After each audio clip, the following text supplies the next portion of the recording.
It's a lot easier said than done, but the secret to creating social change is pretty simple and straightforward.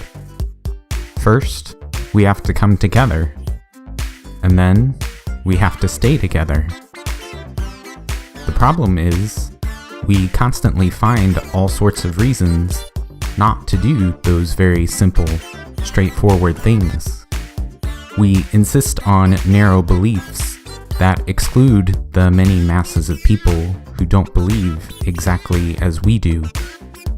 We get hung up on roles, identities, and insecurities that prevent us from finding common cause with others. We keep reinventing the wheel, creating new, unnecessary movements and organizations that compete in the same pool of followers and donors as already existing organizations. We keep resisting, criticizing, and disengaging because we're too proud to simply be a member of the rank and file and do our little part.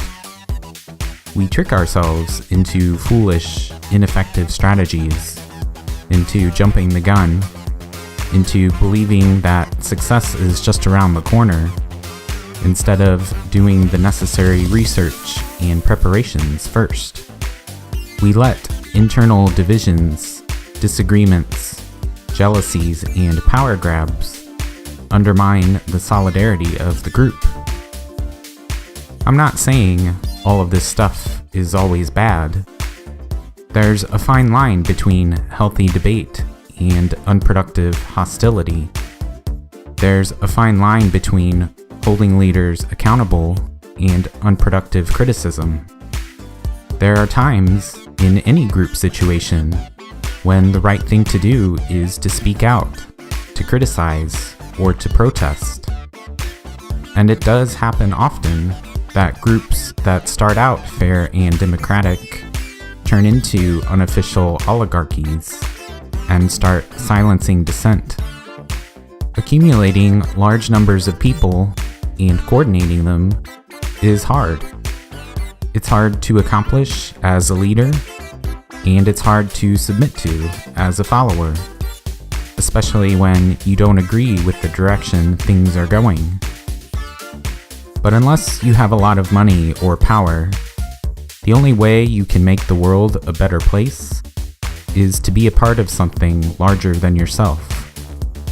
An ordinary person is small, weak, and vulnerable to being crushed by the cruelties of this world. But ordinary people, with sufficient numbers and coordination, are the most powerful force on the planet. We can accomplish just about anything, in spite of the selfish desires of our elites.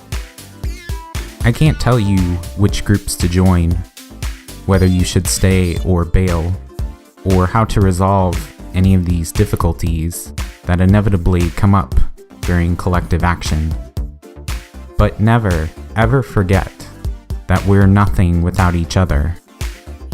Our greatest strength is our numbers, and yet we waste that potential every single day. It's okay to have internal disagreements and even internal conflicts, but the number one most important rule of social change is this: when we're few and divided, we can't accomplish anything. When we're numerous and united, and we have a smart strategy, we can change the world. People throw away our numbers and our unity far, far too easily over the smallest things. And that's just gotta stop. Because, as the next series of videos will show, we've got a lot of important work to do reforming our institutions.